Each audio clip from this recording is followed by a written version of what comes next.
I cannot get a baby to smile until I take my mask off, because babies respond to the faces that they're seeing. And every time they do, they build a neural pathway that sets them up for their brain development and emotional development in the future. But babies, can encounter people who are not in masks at home. It's not like babies are never seeing anyone. But they need to see strangers too, Christo, and they need to learn how to deal with them. Children, toddlers are not seeing faces. None of this is normal, and we shouldn't make it normal. Teenagers who are absolutely The pandemic is not normal. Okay, go on. Can I just finish? Go on, Renee, you finish. Teenagers that rely at this very delicate age of their life where they're learning to interact, build relationships, read facial expression, can't do that. And deaf people can't hear people speak anymore because they can't read lips. And that's really traumatic. All right, listen. We are doing damage. Lauren, I'm going to come back to you and let you respond. Look, a pandemic is not going to go forever. At the moment, when you're in a pandemic, you need to adapt.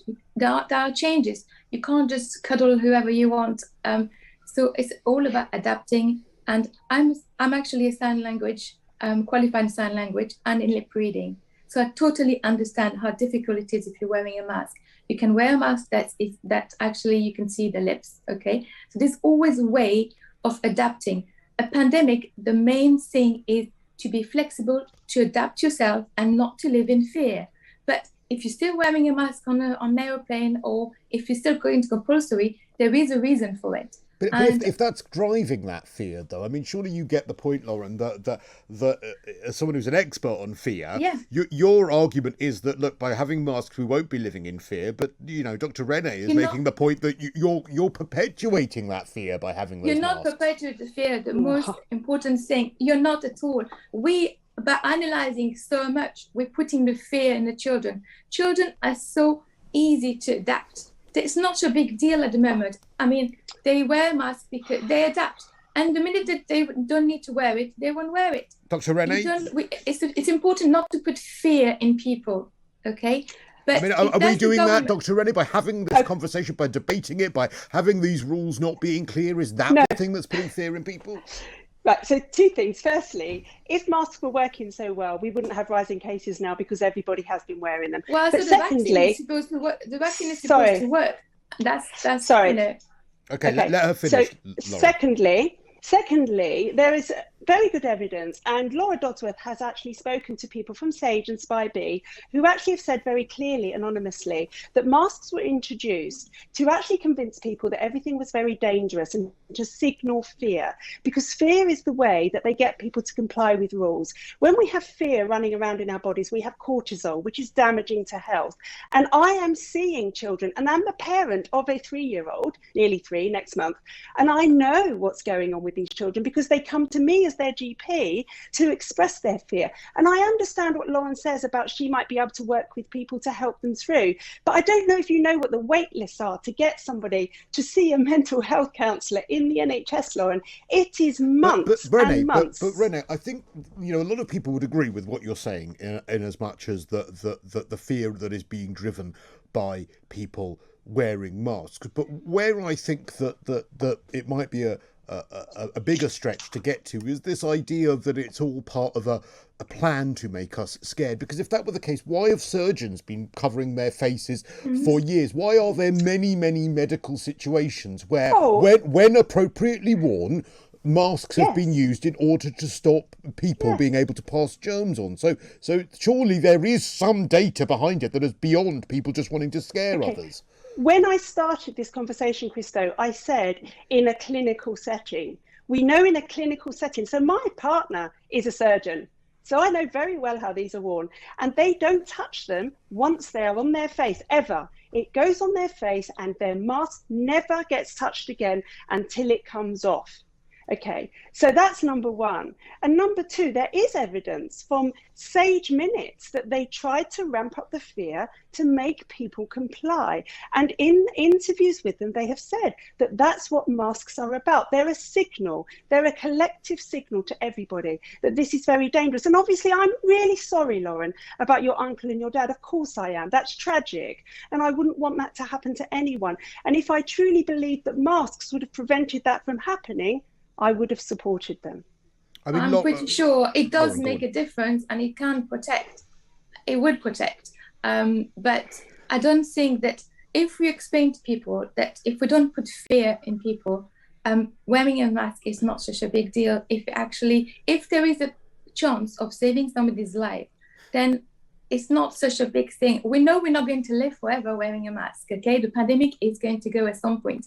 So I think it's learning how to be resilient, and it's learning how to adapt in a pandemic. All this is new. No one knew how Lauren, to live in a pandemic. Lauren, isn't it a fair point that Dr. RENEE makes that, well, look, if masks were so effective, surely the transmission rates we would never have needed so many lockdowns. We would never have needed to have had so many people, yourself included, to have been in the most awful situation where they've had to lose relatives, because the masks would have been really effective at preventing a lot of that happening. We don't know how effective it will be, but all you know is that it's true. If when you speak, you do project. And if COVID positive, there's more chance that you're going to catch it from someone else. But the government did make a rule of wearing the mask. They didn't make that rule for no reason. They're still keeping their rules for indoors and on the plane. But initially, Lauren, they didn't have that rule. I mean, when there was a shortage of masks, the more cynical among us would say, well, hang on, it was very convenient that when there was a shortage of masks, the rules were you didn't need a mask. And then as soon as the masks became available, we all needed them. Look, the most important thing is not to put chaos. The more clarity people have, the more clarity the message is, the less people are going to be in fear. And yes, there's a waiting list. I offer free consultation, so anyone can come to me and clear their fear. I help people without even charging, okay? So there is always a way to adapt. And let her finish, RENEE, let her finish, then I'll give you the final word. The government is giving you the choice now. So I would respect somebody who doesn't wear a mask, and I would respect the person who wears a mask. Now they're giving you the choice to make your decision and how you feel, and of course we can't stop that children have been affected by it, but it's not just the mask. What's more important is the online schooling, how it's affecting them. That has put a lot of anxiety. Right. The mask is a minimum. All right, Lauren, let me just give you the final word, Dr. RENEE. How would you respond to that? How would you respond to Lauren's point as well, that just factually, when I'm talking now, liquid spit might come out of my mouth. I will breathe fumes out when I've got a mask on. It is naturally, just by common sense, that will be reduced somewhat. Okay, so common sense isn't what we should be dealing with here anyway. We should be dealing with evidence, and the government have yet to put any evidence before us. Yeah, what's the medical grade of this cloth? Is there a medical standard that we have to wear? Because ultimately, you could wear a pair of underpants on your head, and that counts. Is this really what we're demanding people do? Shouldn't it be, if we're going to have a mask mandate, there's be a medical grade of mask that we don't have at the moment, and Sadiq Khan's not committed to? Keith. Well, if I can speak without being rudely interrupted, it's about protecting others. And as I explained, it's about stopping spittle coming out of your mouth and going into vulnerable parts of the other person's body. And there's clear medical evidence on that, clear scientific evidence that spittle is one of the worst ways of transferring the disease. Of course, yes, you can catch it from other sources, but that's up to you, isn't it? If you travel on the train, as soon as you get off the train, you should sanitize your hands. It's up to you whether you do that or not. But this is not about protecting yourself. This is about protecting other people. Chris, you what's the medical grade of face mask, whether it's for you transmitting or you receiving? What's the medical grade of this mask? And weren't people saying a short while ago that children should still be wearing masks in school now, that we shouldn't really have a return to school now? What's the defining qualities of our release from these lockdowns? Because we know at the moment this has been lined up, so we go back into a form of lockdown this autumn, this winter. We know what's happening. And would we have gone down this route at the beginning if we knew it's 16 months and counting? Well, I don't know what's happening in Bolton, but what I do know is in London, we are seeing an increase of cases of the Delta virus, I think they call it this week. And we have situations in London where people are in very close proximity to each other when they use public transport. And I think it's more than sensible that you should think of others. And you don't need a medical grade of mask. You just need something that is a barrier to stopping your spittle ending up on somebody else. But if transport committees and mayors were that serious, Keith, and I can see many people texting in already asking this question, then there would be other limitations in place, wouldn't there? You'd be saying, well, actually, you can only have X amount of people on a bus or a tube. You've got to retain social distance. There's none of that in there. It's just this whole thing about the mask. And I think some people understandably, and clearly Chris too, are maybe confused about that. I don't understand why someone is confused. It's very simple. Because there's loads and loads of other ways to obvious. Spread something other than just wearing a mask. If I'm standing in your face and I cough or sneeze yeah. or breathe over you and put spittle in your mouth or in your nose or in your eyes, you catch the virus. Yeah, but how often do people do that anyway? I mean, that's not something that people tend to do. And if you just wiped do. I mean, if you just wiped your face. Ian, do you not travel on London transport? Do you not travel on the tube, on the main lines during? Yeah, I've never had anybody sneeze in my face, I have to say. Well, I certainly have. That's a bit unpleasant. Well, of course it is. Well, one point I think we ought to be. Mask prevents. And one thing I think we ought to be thinking about as well. I know London's not been very good in terms of vaccination uptake, and perhaps Sadiq Khan might have a few words about that, but Professor Chris Whitty and former Secretary of State Matt Hancock were saying we're getting to the point where we can treat COVID as we treat influenza. If you look at the hospitalization and death ratio compared to transmission, that link is clearly fundamentally undermined, and we are pretty much at that point. If you look at the those ratios, you look at the death toll on a daily basis. COVID is a relatively small part of that. So aren't we going to get to the point this autumn with this approach that we're taking, where the health authorities are going to say, because of influenza, because you haven't built up your immunity, because the normal transmission of bugs around society is not happening, you as a population, especially in London perhaps, you're very vulnerable, and therefore you have to wear a mask, not for COVID, but for the flu. Yeah, I mean, doesn't that profoundly change things? A final response, Keith, if you would. I mean, how long do you intend to wear your mask for? Because, I mean, this could go on for the foreseeable, forever.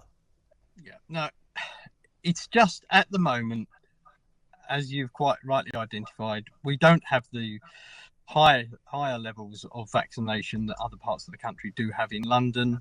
And I think it's a really sensible thing to do. And in fact, I think it's actually a Christian thing to do, to put other people first and to think of other people and to protect other people by wearing a mask. Well, just on that, if that's a bad thing to do, well, fair dinkum, you know. Well, it all kicked off in London, didn't it? Surely the leadership, the political leadership, cross-party political leadership in London should have said, lock down London at the beginning, stop it and slow it spreading around the rest of the country. We didn't hear that Christian leadership at the beginning, so it's quite disappointing. I mean, I think that people who are kind of vocally anti-vax are completely wrong and doing something very dangerous and irresponsible and frankly very selfish.